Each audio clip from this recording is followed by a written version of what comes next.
People love Interstellar for a good reason. It stands as a monumental visual spectacle, driven by Hans Zimmer's cosmic symphony of grief and hope. It is a story of a father and a daughter fighting across an impossible distance, a testament to the refusal to go quietly into extinction. All of this is true, but these popular interpretations only scratch the surface. Interstellar is not a story about space, science, or survival. At its core, it is a revelation, proving that the most powerful forces in existence are not confined by time or space at all. Because Interstellar is not just asking how humanity survives, but what force is actually required to save it.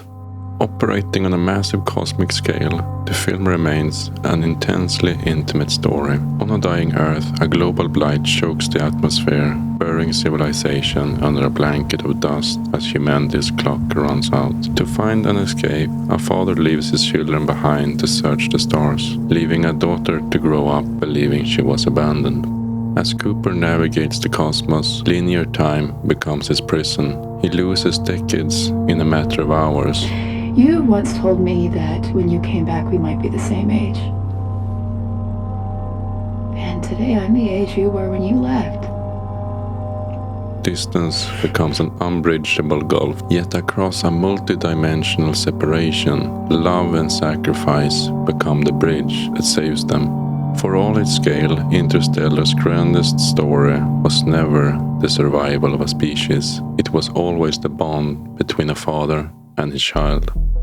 Standard analysis almost always stops at the physical level, focusing on relativity, quantum mechanics, and the terrifying reality of climate collapse.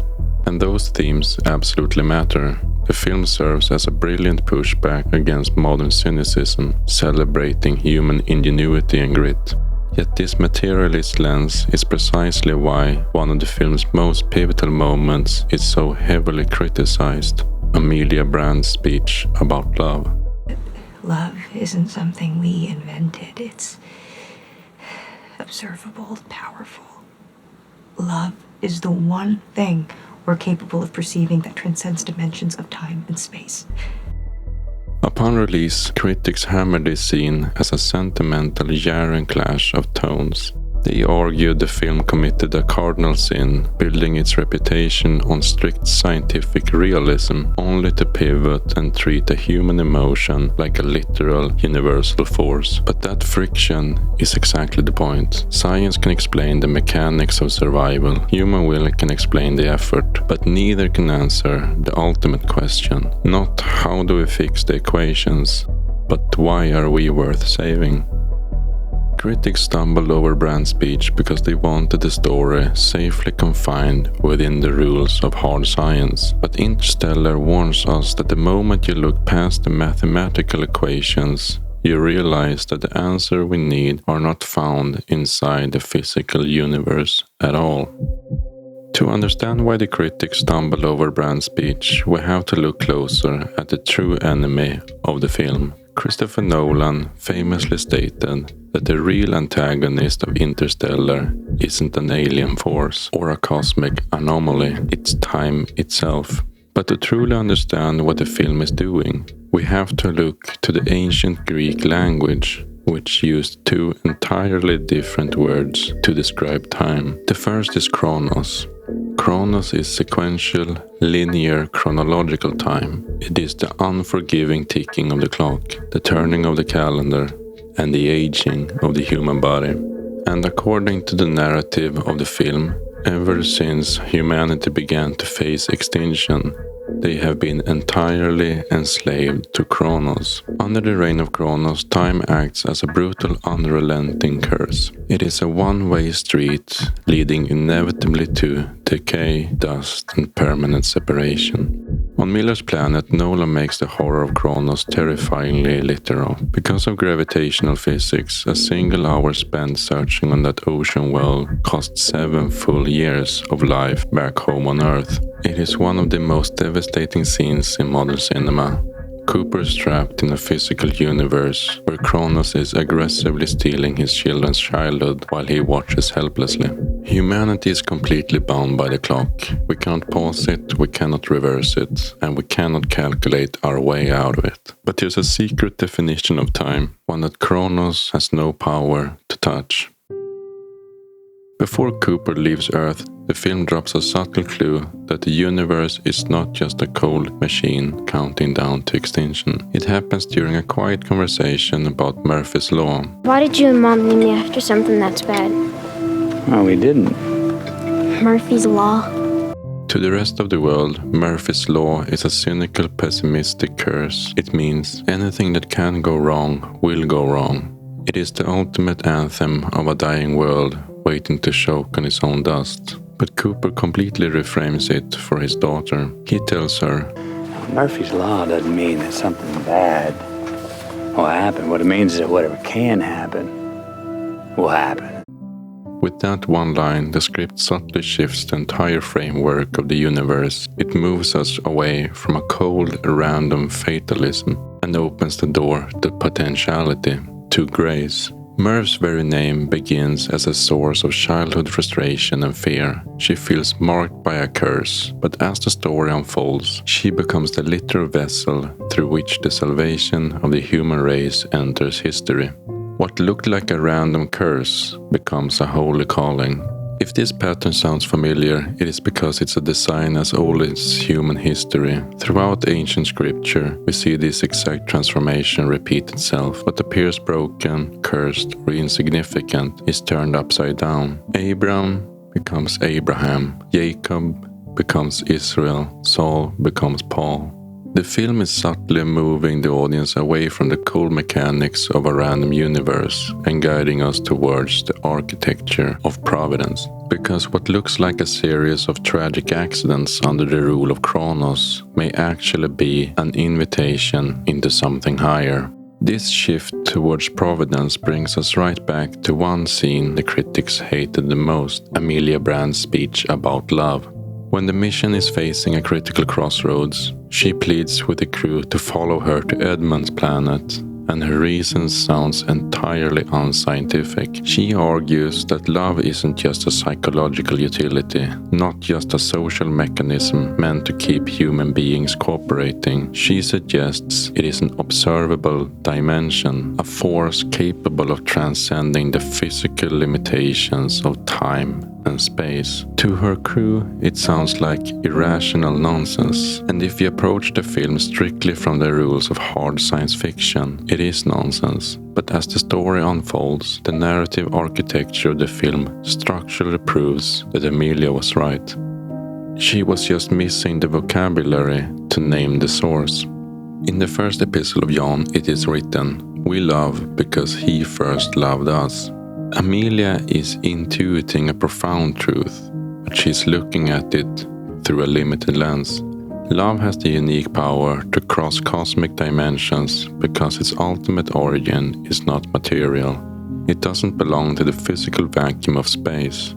It belongs to the divine. Love doesn't exist because human creatures accidentally evolved it to survive. We are capable of loving because love is the very foundation upon which reality was built. Amelia senses the truth from a distance, but Cooper is about to experience it.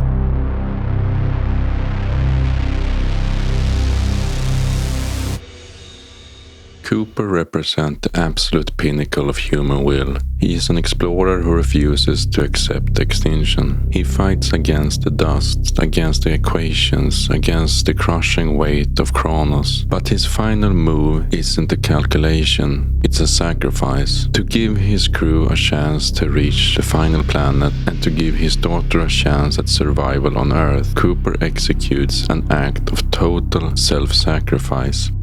He plunges his ship directly into the black hole. He willingly surrenders his presence on Earth, his future, and his very life. And it's precisely through this act of letting go that he is pulled into a realm completely untethered by three-dimensional human limitations. Think about the fundamental shift that happens here. By sacrificing himself, Cooper transforms. He stops being an explorer trapped inside the timeline, trying to outrun the clock. He is introduced to the second ancient Greek word for time, Kairos. Unlike Chronos, Kairos is not measured by the ticking of a countdown or the numbers on a clock. It is measured by eternal significance. It is divine time, the appointed, purposeful reality that cuts right through linear constraints. Inside this room of Kairos, all moments exist simultaneously, bound together by a single thread of purpose. Cooper becomes a father operating from eternity, reaching backward through layers of space and matter to guide his child through subtle, unseen signs. He doesn't use brute force. He doesn't coerce her or destroy her free will. He uses a relational bond, a signal of love, to guide her towards the truth. He becomes a striking physical reflection of a higher, divine parenting, a loving force existing outside our dimensions, working tirelessly to reach inside our prison. But before Cooper can ever fully operate in that higher realm, he has to face the ultimate moment of chaos, the docking scene. One of the mission leaders has just betrayed the crew, detonating an airlock and sending the main spacecraft into a catastrophic, uncontrolled spin. The ship is falling toward the planet's atmosphere. The automated computer tracking systems freeze. The autopilot fails. According to every mechanical calculation, the situation is completely terminal. It is impossible. But Cooper doesn't freeze. He matches the violent spin of the ship manually. This is the definition of faithful action under pressure. In a culture that often views faith as a form of passive waiting or a complete retreat from reality, Interstellar illustrates the true nature of faith. Faith is not paralysis. It is ordered, decisive, and courageous movement under impossible conditions. Where human understanding surrenders to panic, true faith locks eyes on the objective and moves forward through the terror.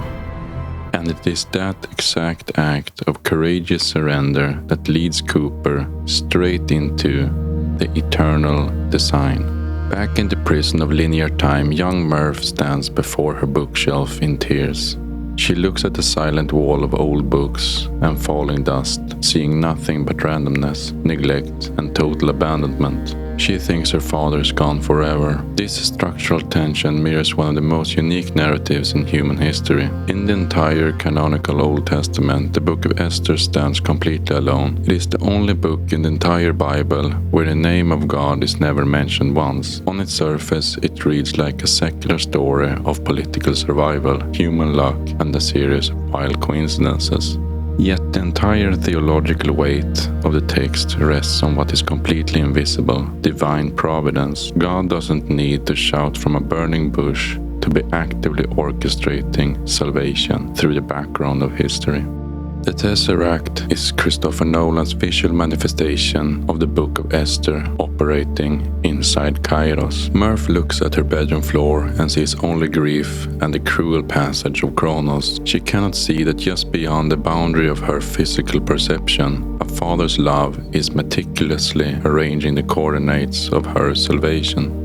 Perceived silence is not absence. Limited human perspective frequently mistakes a hidden heavenly purpose for abandonment. And here the true weight of the journey stands revealed. The film celebrates human engineering, but equations alone were entirely insufficient to save the species. Humanity did not survive because they calculated quantum data from a chalkboard. They survived because the relational bond between a father and a daughter held a gravity that Chronos had no power to crush. The ghost was never a mathematical anomaly. It was love guided through Kairos. And that is the answer to the chalkboard. Humanity is worth saving because we are capable of reflecting the exact sacrificial love that built the universe. The deepest, most foundational realities of human existence are not defeated by the passage of time, because they were never confined by time in the first place.